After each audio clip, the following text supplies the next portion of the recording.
Yeah, here you have a look to my own passive house. It is the first certificated passive house in Austria. It's 15 years old now. And you see here some details, and I have put in the inches that you can understand what I have done. 21 inches, so up this, only insulation, and up also green roof. In the wall we have 16 inches, but not only this is a criteria, also free of heat bridges. You see here the timber, it's a totally timber wooden construction.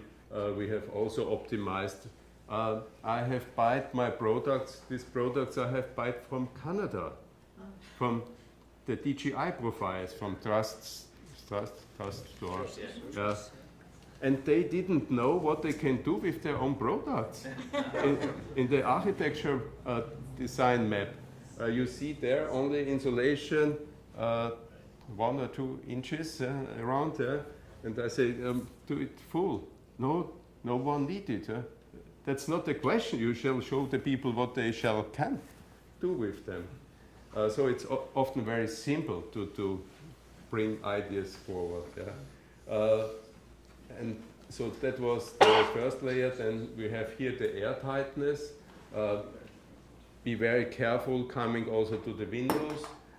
And then a second insulation layer where we can install also the all electrical installation or something else, so that it's be careful that no handcraft can destroy the airtightness.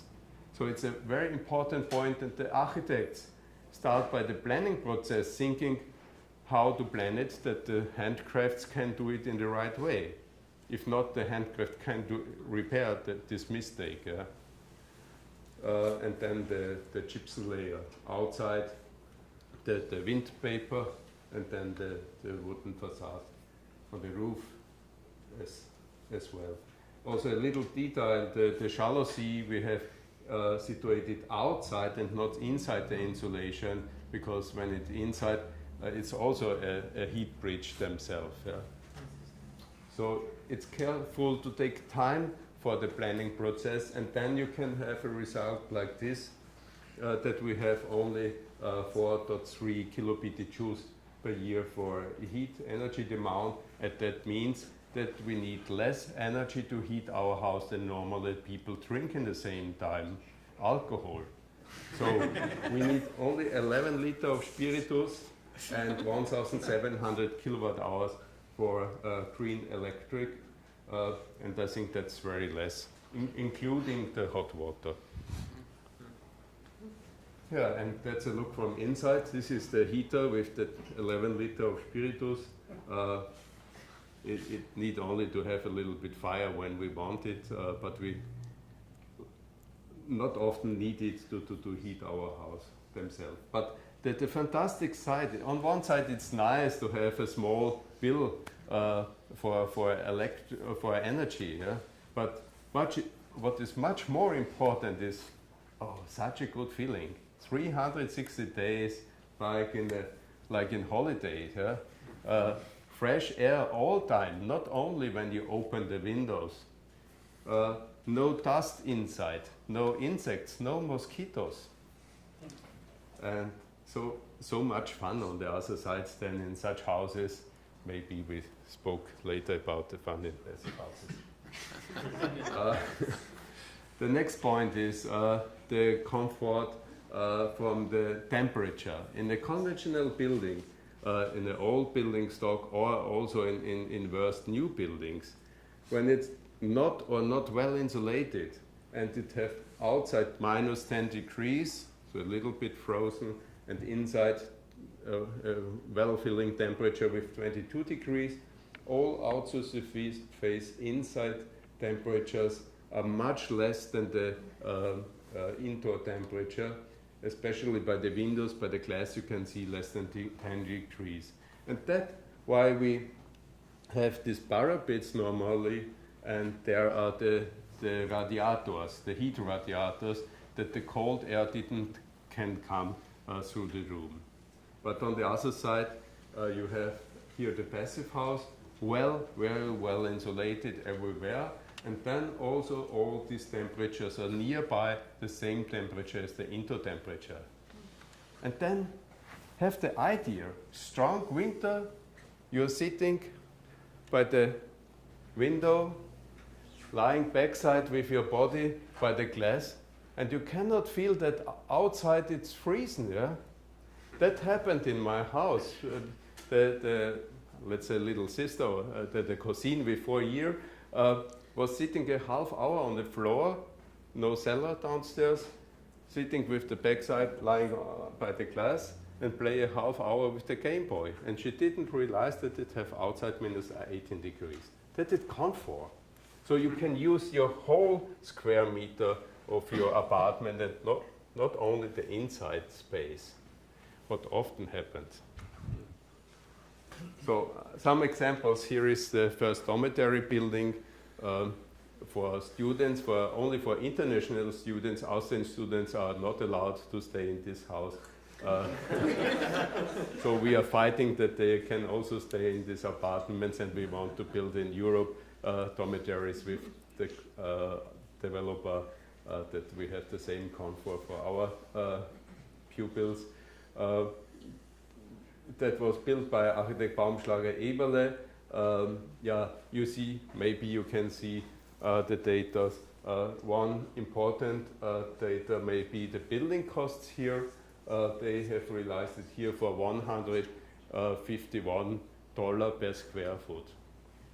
And I think that's a... Please? It says euros, but it's... Yeah, it's a mistake. It shall be dollar per square foot. So I think that's really well priced. And it's hard as well to have a worse building built up here by this price. So it's not a question of the costs, it's only a question of the building process to realize also very economic passive houses. Here the first largest multi-family house, now it's the second largest passive house worldwide in Innsbruck, where Wolfgang Feis from the Passivhaus Institute, the innovator for 30 years from the passive house idea, have a university professor there. It's named Lohnareal. There are 354 apartments. And these 345 apartments needs only 8,700 cubic foot of wood pellets to heat this house, and that's the same size as single-family houses need normally to heat their house. So you have an understanding how less it is. If you look to your living room, and if it has 30 square meter space, so 30 square meter or 350 square foot around, you need only 10 candle lights to heat your living room. 10 candle lights. It's nice, but it's not a well idea to do always with the candle lights. But it shall show, you can take also a hair dryer, yeah? A hair dryer, I don't know how much watt a hair dryer have here in US. 1,800. Well, some of them are 1,800. Yeah. Yeah. Okay. So it's overheated your whole house if you heat with the hair dryer the house. So that was the largest passive house worldwide in the moment. Huges are coming up. This also in Innsbruck. First function was for the Olympic Winter Game, for the Young Olympic Winter Games 2012. And now it's a conventional multi-family apartment. Here the price are $187 per square foot. Yeah. The next one, example in Vienna, also very huge with 260,000 square foot around from architect Martin Trebersburg, the same architect who have designed the Olympic house in Vancouver, the Austrian one, in 2010. also a very well effect from the passive house that you have not to open the window is that you can build such a multi-family house in this area. You have here the metro, you have here a railway, you have beside a highway and a second street. So very, very noisy, but with the closed windows, you have any problem with this noise. And you cannot hear normally this noise, and that is also a big change. And it's also very important for the passive house that you cannot hear the ventilation systems. I think that is really a big step here, because that's sometimes really extremely, also in the Hilton I have to stop the ventilation in the night because I cannot sleep in the other ways. That you can do also nice architecture or different. Each building looks other. You cannot say this is a passive house. Each building can be a passive house. It's only a question of the construction themselves. There are also a swimming pool upstairs on the roof, and downstairs 30 centimeter insulation, 1 foot insulation. The architect said he liked passive house from this point as well, that here he can situate it in both direction apartments, only to one side the windows. Normally you have the problem when the windows are only one side, then that the air cannot go across the apartment, but so with the ventilated apartments it's no problem. And the costs are also not higher than 180 euro per square, dollar per square foot. So some details, here you see with plastered facade, double insulation thickness, so between 12 and 16 inches thickness of thermal insulation, built up very careful and closed that you have no fuge between. Yeah, so let's come to the economic part of the discussion. Generally, how less the energy demand is here in kilowatt hours per square meter, but as well in kilobitjoules per square meter, and that shall show that the energy bill over 20 years from the energy consumption, how higher go and get the building cost, the building investment. And so both together are the red line, and you see somewhere it's coming up and it don't return the investment over the next 20 years. But if you go directly straight to the passive house, to the 4.75 kilobitjoules per square meter, then you come to a point where you can put out this conventional heating system. You need then only an unconventional heating system, which is much cheaper, and so you can reduce a part of the building costs. And so you can see that this standard is really the most economic standard you can build. Then up to the zero energy building, the costs rise up again.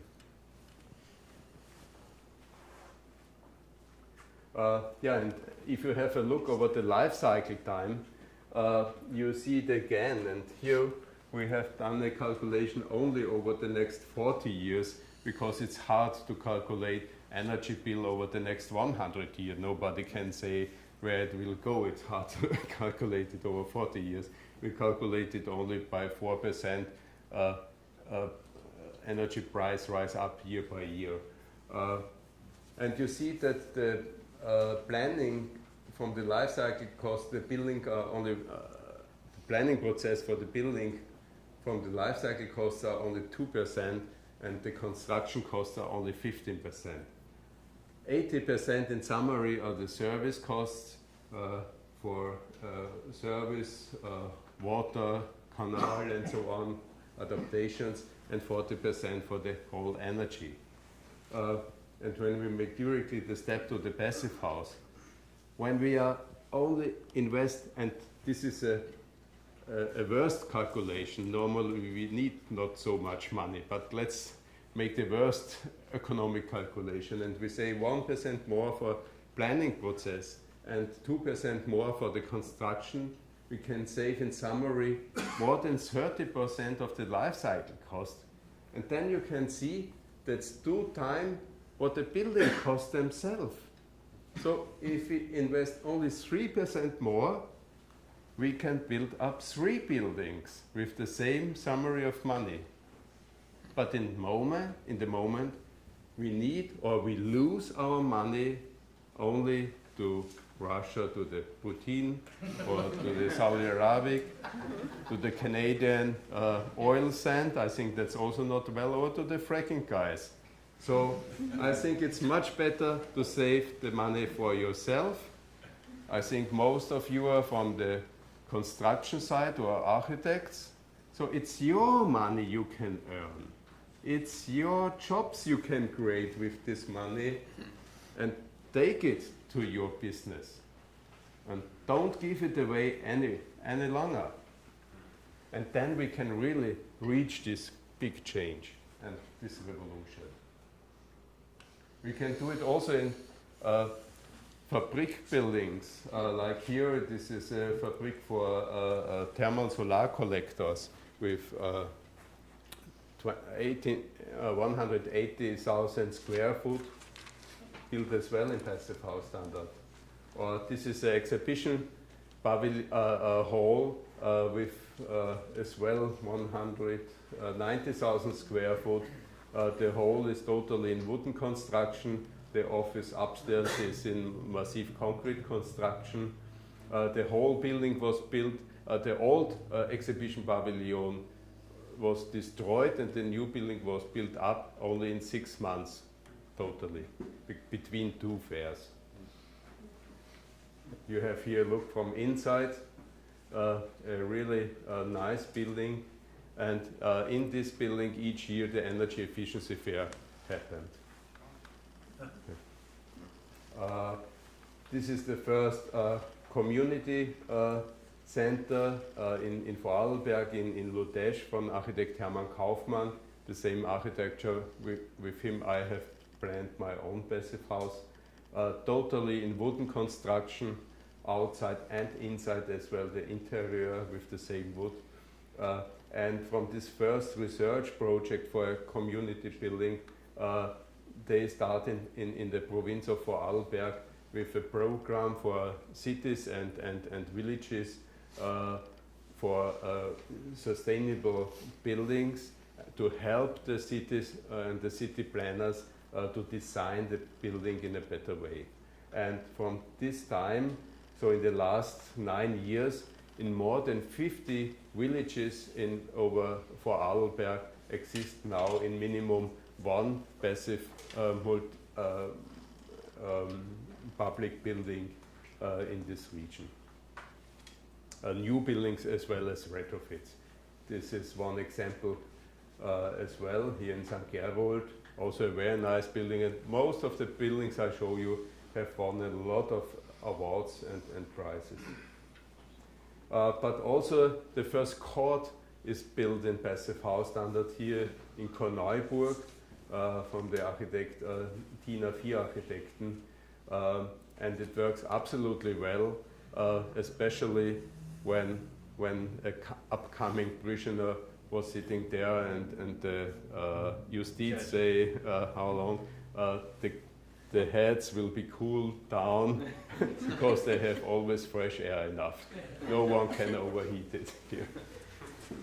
But as well, also in the prisoner building themselves, they have now also very high comfort. Maybe we get problems now with the justice because everyone say, I won't sit in lifelong inside to earn this high comfort. But it shall show everything is possible in this standard. You have to be careful for some details, that's right, yeah. Some parts are simpler, some parts are more complicated, but everything is possible. As well as little high skyscrapers or huge skyscrapers, This is a wooden skyscraper with 8 storage. Next, they want to build it up to 20 storage in wooden construction, and the slabs are in hybrid wood concrete construction, and they build up 1 storage each day.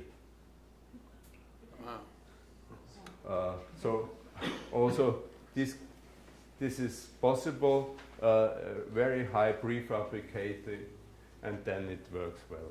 So, and now here we are by the really first skyscraper in Passivhaus standard. First I want to say where the place is where it's standing. It's in Vienna, that's right. But exactly on the same place before the OPEC building was. And we say to them, okay guys, we don't need your oil any longer, we don't need you here any longer, go home. And the oil century is over, the energy efficiency century has started, and on the same place the very, very energy efficient skyscraper rised up. So it has 260,000 square foot for 800 employers. The building costs are by around $250 per square foot. So I think this is also a typical price, or maybe a cheap price for skyscrapers. The more costs for a Passivhaus standard, and especially that 85% of the whole consumption in this building produced themselves by renewables energy, how I told you on the beginning from the nearly zero energy building definition. This more costs 6%, and the payback time will be by 14 years. The owners are a bank, so they know how money will work, and they know why they have done it. It's a certificated Passivhaus as well. You see here on the left side a typical American skyscraper, I think so, with around 165 kBTUs overall.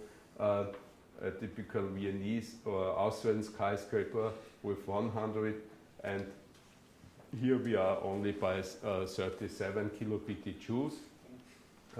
For the heating we need only 4.7 kBTUs. For the cooling only around 2 kBTUs. And then it's also very important to reduce the building equipment consumption and the user consumption. So not only the best computer or laptops are installed there, also each fire controller, if it have normally 3 watt, they have now there one with 0.05 watt only. Yeah. So in each sector you have to find the best solution. And then you have a double effect, not only that this requirement need less energy, also it doesn't not so much overheat this building, and then you can reduce the cooling as well. And the shadowing have to work as well here. We have here a double facade outside this glass facade, and inside then after 60 centimeter the Passivhaus windows are situated, including the insulation, and between the outside shadowings, and so that they works as well when wind is going or a storm is going.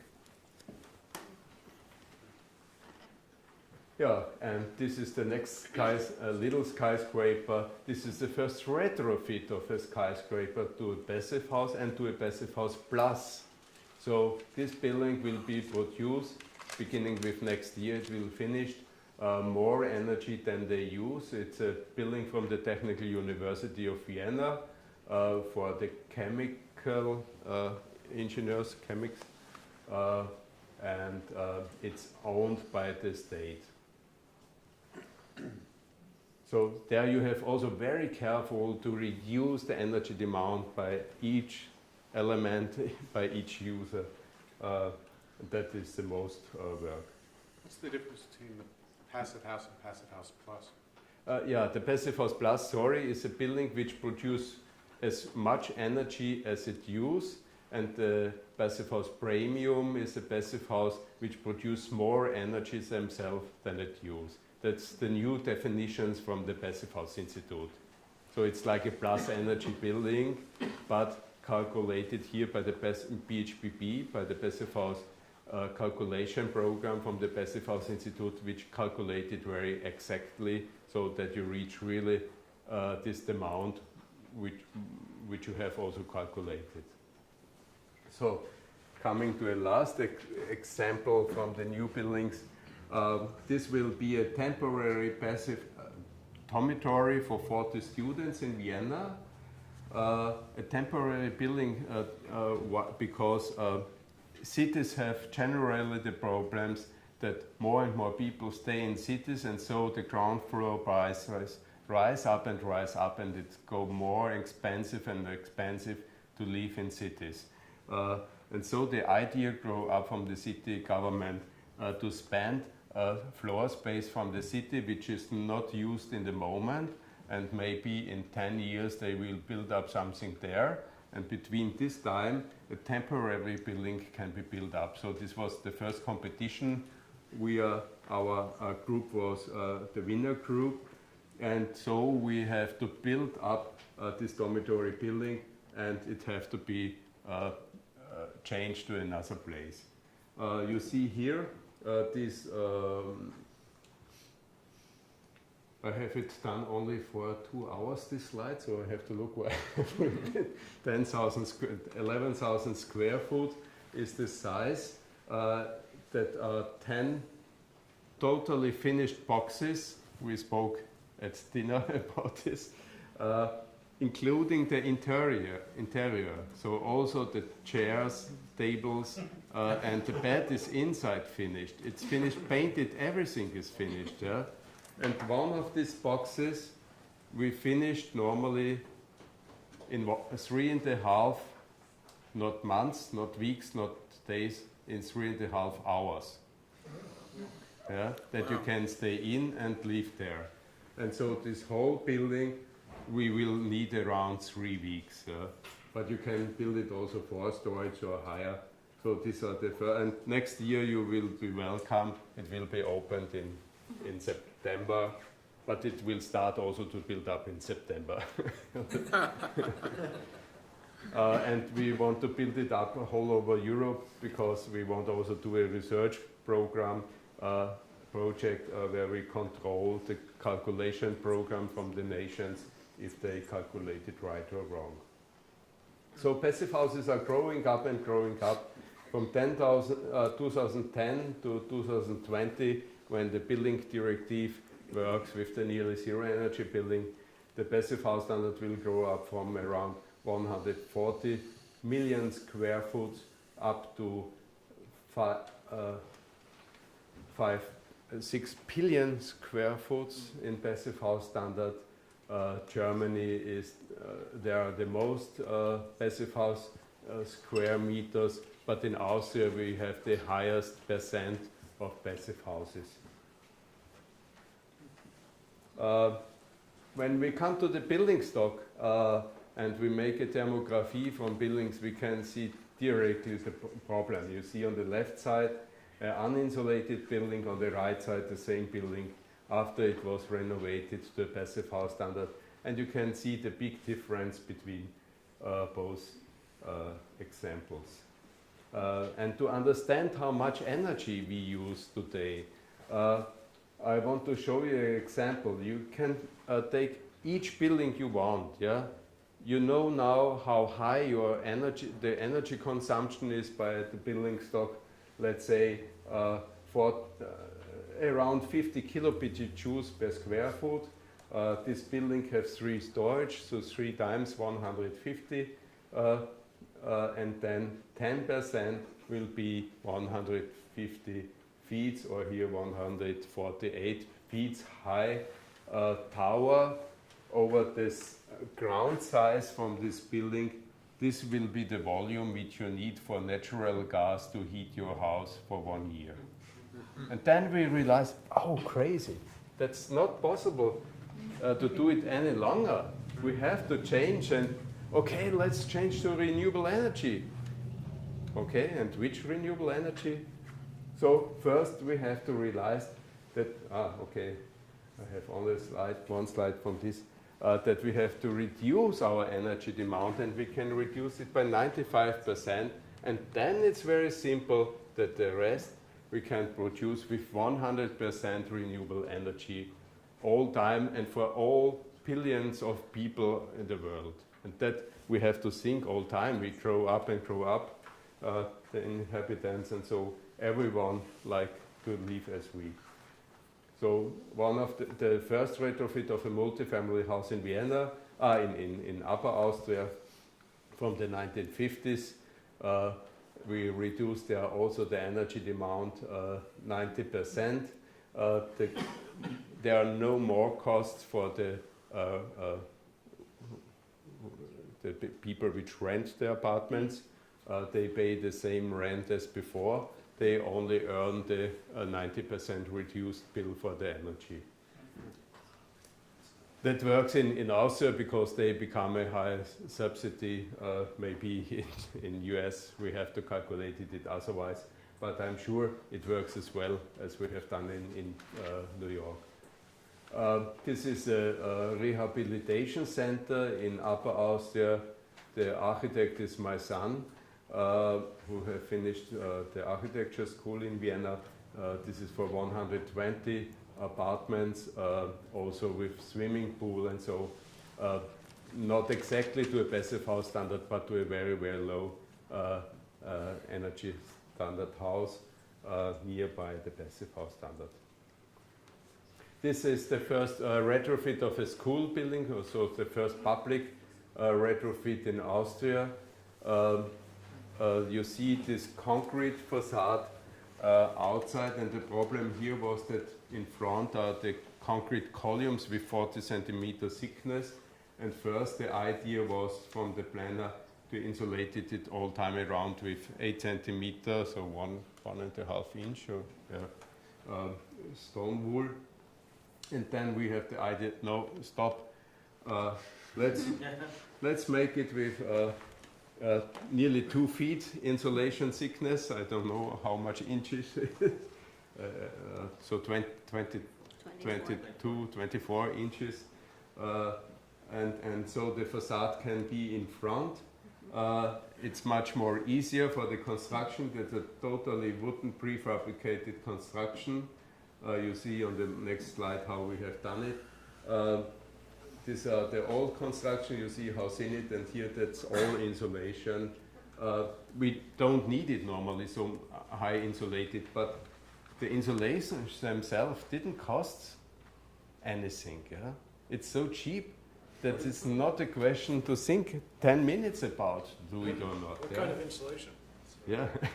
Here we have cellulose put in between the frame, wooden frame. What layer did you put your vapor barrier? Please? What layer did you put the vapor barrier? Here.